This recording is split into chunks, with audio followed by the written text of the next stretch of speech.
आपण पाहत आहात ए स्टार न्यूज चॅनल आणि हे आहेत आजच्या ठळक बातम्या। खासदार संजय जाधव यांचा मुस्लिम समाज बांधवांच्या वतीने विशेष सत्कार। परभणी लोकसभा निवडणुकीत महाविकास आघाडीचे अधिकृत उमेदवार संजय जाधव यांचा तिसऱ्यांदा दणदणीत विजय झाल्याबद्दल सेलू शहरातील साई नाट्यगृहात 6 जून गुरुवार रोजी माजी आमदार विजय भांबळे यांच्या वतीने सत्काराचे आयोजन करण्यात आले होते। सत्कार कार्यक्रमात सेलू शहरातील मुस्लिम समाज बांधवांच्या वतीने नवनियुक्त खासदार संजय जाधव यांचा विशेष सत्कार करण्यात आला।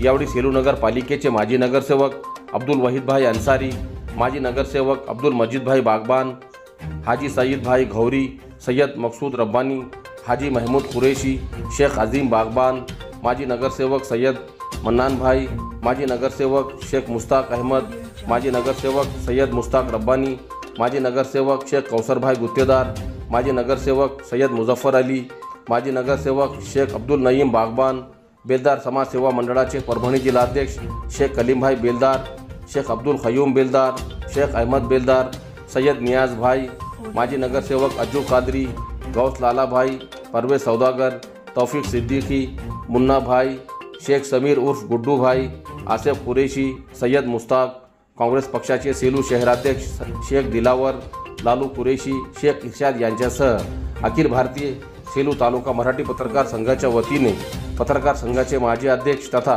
परभणी जिल्हा उपाध्यक्ष मोहम्मद इलियासभाई नवाब, पठाण निसार खान, अबरार बेग व सेलू शहरातील असंख्य मुस्लिम समाज बांधवांच्या वतीने नवनियुक्त खासदार संजय जाधव यांचा विशेष सत्कार करण्यात आला।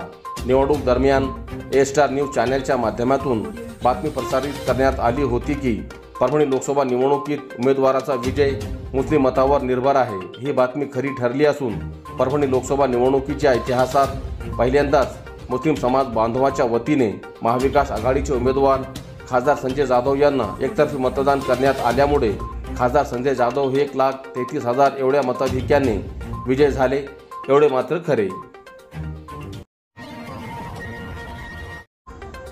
मराठवाडा एक्सप्रेस 11 जूनपर्यंत रद्द।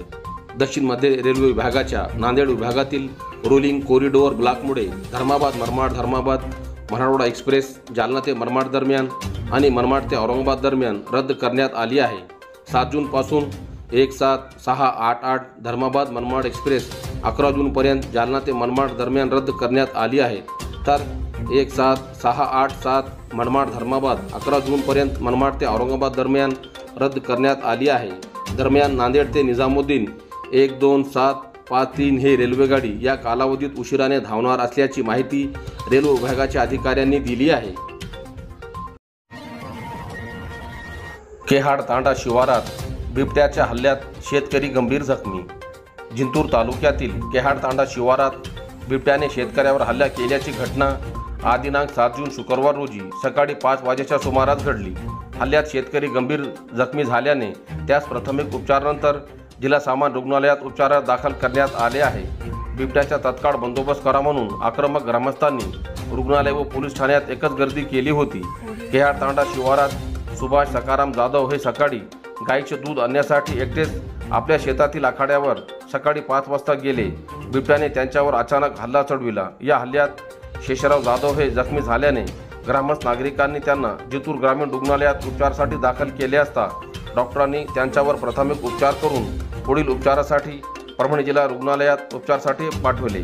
मात्र आक्रमक ग्रामस्थांनी जखमीला घेऊन जिंतूर पोलीस ठाण्यात धाव घेतली असता पोलीस कॉन्स्टेबल देशपांडे यांनी त्यांना अगोदर उपचार घ्या म्हणून सांगितले। नंतर त्यास जिल्हा रुग्णालयात दाखल करण्यात आले।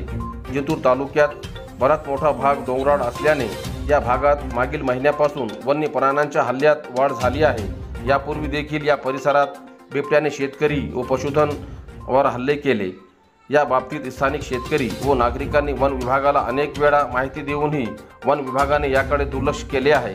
वन विभागाने वन्य प्राण्यांच्या होणाऱ्या हल्ल्याकडे तत्काळ लक्ष देऊन वन्य प्राणी व या बिबट्याचा बंदोबस्त करून हल्लाग्रस्त शेतकऱ्यास तात्काळ आर्थिक मदत देण्याची मागणी आक्रमक ग्रामस्थांनी रुग्णालयात व पोलीस ठाण्यात धाव घेत केली।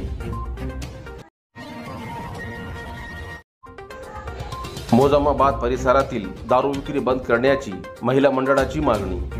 पालम तालुक्यातील मोजामाबाद परिसरातील महिलांच्या वतीने परभणी जिल्हाधिकारी यांना आज दिनांक 7 जून शुक्रवार रोजी निवेदन देण्यात आले। निवेदनात नमूद करण्यात आले आहे की पालम तालुक्यातील मोजामाबाद परिसरात अवैध दारू विक्री मोठ्या प्रमाणात सुरू असून दारू सहजरित्या गावात मिळत असल्याने गावातील युवक व्यासधीन होत आहे। दारुड्यामुळे गावातील महिला व मुलींना गावात फिरणे अवघड झाले आहे। त्यामुळे मोजामाबाद परिसरातील अवैध दारू विक्रेत्यावर कारवाई करून अवैध दारू विक्री तत्काळ बंद करावी अशी मागणी निवेदनाद्वारे करण्यात आली आहे। दिलेल्या निवेदनावर मंगल इंगडे, संगीता इंगडे, शीला इंगडे, विमल राठोड, शिवकांता हाके, रेखा बाजीगर, संदीप डुबकवाड, गुणाजी हाके, गदानंद कोकाटे यांच्यासह आदी महिलांच्या स्वाक्षऱ्या आहे। वाळू माफियांनी केलेल्या वाळू उपसामुळे शिव रस्त्यावर खड्डेच खड्डे। सेलू तालुक्यातील काजळी रोहिणा गट क्रमांक 34 व डिग्रस खुर्द गट क्रमांक 23 शिव रस्त्यावर नदी पात्रात वाळू माफियांनी दुधना नदी पात्रात अवैध वाळू उपसा ट्रॅक्टरच्या सहाय्याने 10 ते 12 फूटचे मोठमोठे खड्डे रस्त्यात तयार करून वाळू उपसा सुरूच ठेवला आहे। या वाळू माफियांना वाळू उपसासाठी महसूल प्रशासनातील काही अधिकाऱ्यांनी वाळू माफियांशी देवाणघेवाण करून त्यांना वाळू उपसा करण्याची मुभा दिल्याची चर्चा सेलू शहर व तालुक्यात होत आहे। रस्त्यात मोठमोठे खड्डे पडल्यामुळे गावकऱ्यांना व शेतकऱ्यांना सध्या शेतीचे काम मशागतीचे दिवस असल्यामुळे ये जा करण्यासाठी मोठा त्रास सहन करावा लागत आहे। परभणी जिल्ह्यातील अवैध धंदे बंद करण्यासाठी जिल्हाधिकारी व पोलीस अधीक्षक यांना निवेदन। वंचित बहुजन युवा आघाडीच्या वतीने परभणी जिल्हाधिकारी यांना आज दिनांक 7 जून शुक्रवार रोजी निवेदन देण्यात आले असून निवेदनात नमूद करण्यात आले आहे की परभणी जिल्ह्यात मटका जुगारासह अवैध धंदे मोठ्या प्रमाणावर सुरू असून यामुळे गोरगरीब कष्टकरी यांचे संसार उद्ध्वस्त होत आहे। लहान मुले तरुण व्यसनधीन होत आहे। त्यामुळे परभणी जिल्ह्यातील मटका जुगारासह सर्व अवैध धंदे तत्काळ बंद करण्यात यावे, अन्यथा वंचित बहुजन युवा आघाडीच्या वतीने तीव्र आंदोलन करण्याचा इशारा निवेदनाद्वारे देण्यात आला आहे। दिलेल्या निवेदनावर वंचित बहुजन युवा आघाडीचे सचिव रमेश घनगाव, सुमित भालेराव, गणेश गाडे, अमोल वाघमारे, शंकर अवचार यांच्यासह आदींच्या स्वाक्षऱ्या आहे।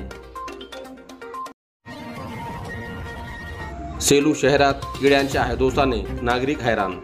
सेलू शहरात 5 आणि 6 जून रोजी अल्पशा पाऊस पडला। या पावसासोबत जणू काय किड्यांचा पाऊस पडला की काय असा प्रश्न सेलू शहरातील नागरिकांना पडला आहे। सेलू शहरातील विविध भागातील रस्त्यावर किड्यामुळे वाहनधारकांना मोठी कसरत करावी लागत असल्याचे पाहावयास मिळत आहे। किडे नाकात व कानात जाण्याच्या भीतीने सेलू शहरातील नागरिकात भीतीचे वातावरण निर्माण झाले आहे। पालिका प्रशासनाच्या वतीने लवकरात लवकर उपाययोजना करण्याची मागणी सर्वसामान्य नागरिकातून होत आहे।